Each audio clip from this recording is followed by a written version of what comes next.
Hello everyone, this is Professor MH and today we will discuss Walter model का practical question. Last video में हम लोग ने देखा था कि वॉल्टर मॉडल का थ्योरी क्या था, वो वॉल्टर मॉडल क्या बोलना चाहता है। अब उसके बेसिस पे एक प्रैक्टिकल क्वेश्चन करने की कोशिश करेंगे जिससे हम लोग का जो थ्योरी लास्ट वीडियो में हुआ था वो थ्योरी हमारे यहाँ पे पूरा क्लियर हो जाए। ओके, तो वॉल्टर मॉडल का प्रैक्टिकल क्वेश्चन कुछ इस तरीके से है कि following are the detail regarding two companies A limited and B limited. दो कंपनी है A limited and B limited.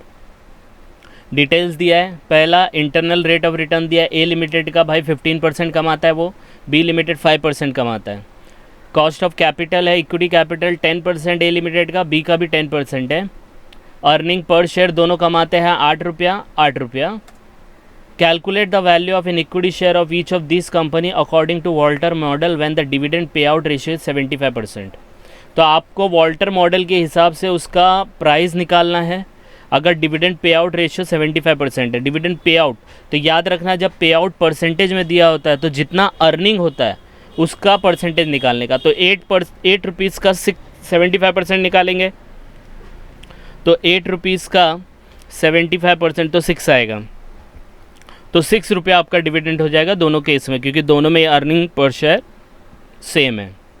फिर बोला है what should be the company each companies strategy to maximise the market value of it share. फिर पूछ रहा है, देखो टेक्निकल है, आपको बताना है कि कौन सी स्ट्रेटेजी फॉलो करे कि उसका मार्केट वैल्यू बढ़ जाए। अब स्ट्रेटेजी क्या है, आपको बताया होगा वॉल्टर मॉडल में 3 एनालिसिस किए थे, एक ग्रोथ फर्म, एक डिक्लाइनिंग फर्म और एक नॉर्मल फर्म। तो उस बेसिस पे हम लोग यहाँ पे डिसाइड करेंगे। ठीक है, तो स्टार्ट करेंगे। तो सबसे पहले हम लोग क्या करेंगे, इसका फॉर्मूला लिख लेंगे। तो फॉर्मूला कुछ इस तरीके से है, P is equal to D plus E minus D into R divided by K E divide by cost of capital, equity capital. इसका सबका फुल फॉर्म दिया है। P is stands for market price, D dividend per share, E earning per share, rate of return investment and K is cost of equity. ठीक है, अब पहले A का निकालेंगे, फिर B का निकालेंगे और फिर सजेस्ट करेंगे स्ट्रैटेजी को। तो सबसे पहले A का, तो फॉर्मूला फिर से लिख लिया मैंने। अब ए लिमिटेड का क्या डेटा है, डिविडेंड दिया है, तो डिविडेंड कितना था, अर्निंग पर शेयर आपका था 8 रुपया, उसके ऊपर 75% कितना हो गया 6, तो ये हो गया। फिर ई कितना है, ये तो ऑलरेडी दिया है 8 रुपया।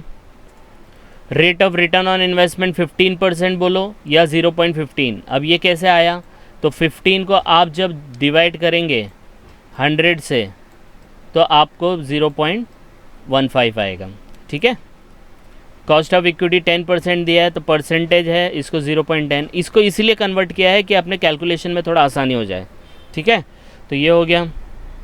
अब इसको सॉल्व किया है, देखो तो ये देखो डी कितना दिया है, यहाँ पे 6 दिया है, तो डी की जगह 6 लिखेंगे।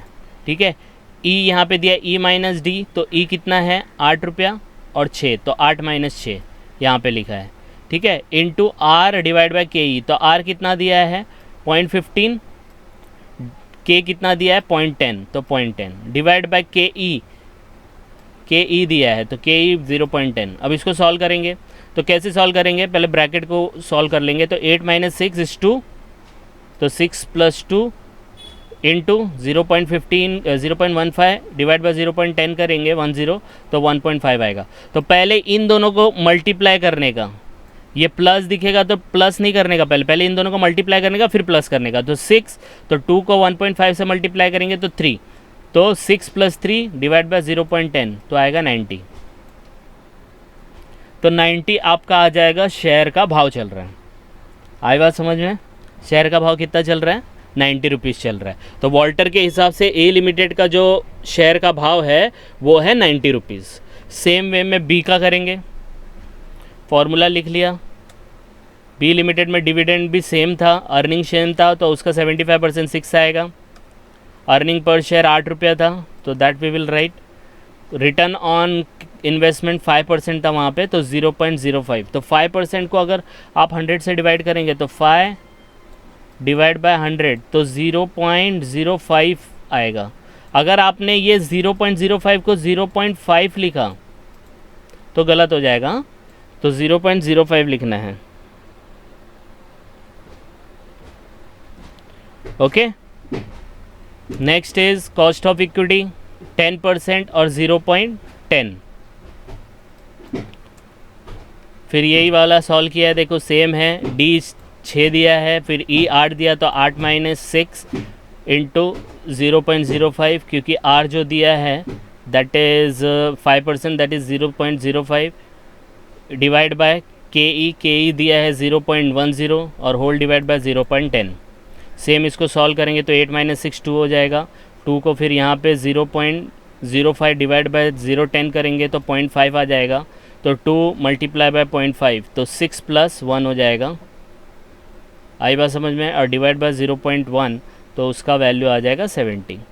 तो बहुत सिंपल तरीके से दिया है, ठीक है।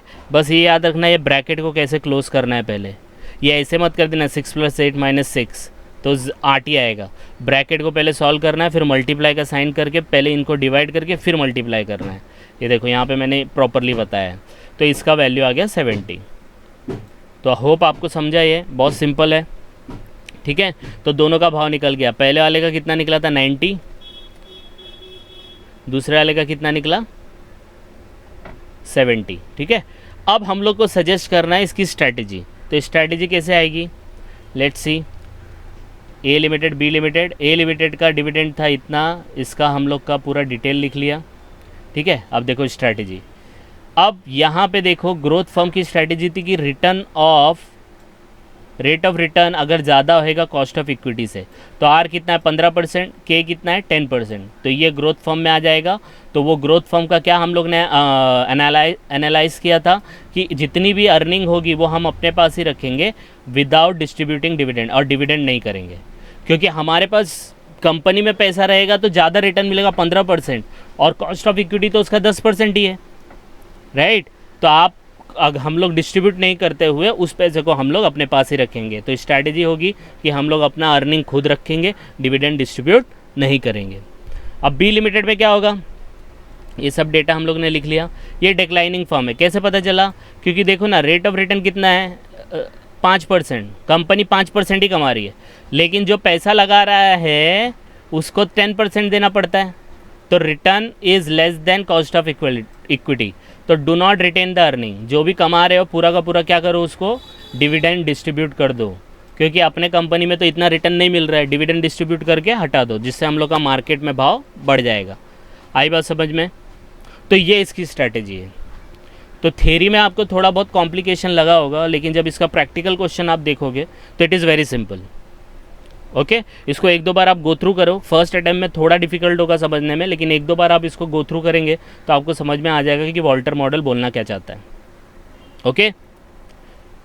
तो प्लीज़ इसको 1-2 बार गो थ्रू करिए, कुछ डाउट आएगा तो कमेंट कीजिए, and please like and subscribe for more videos. Thank you.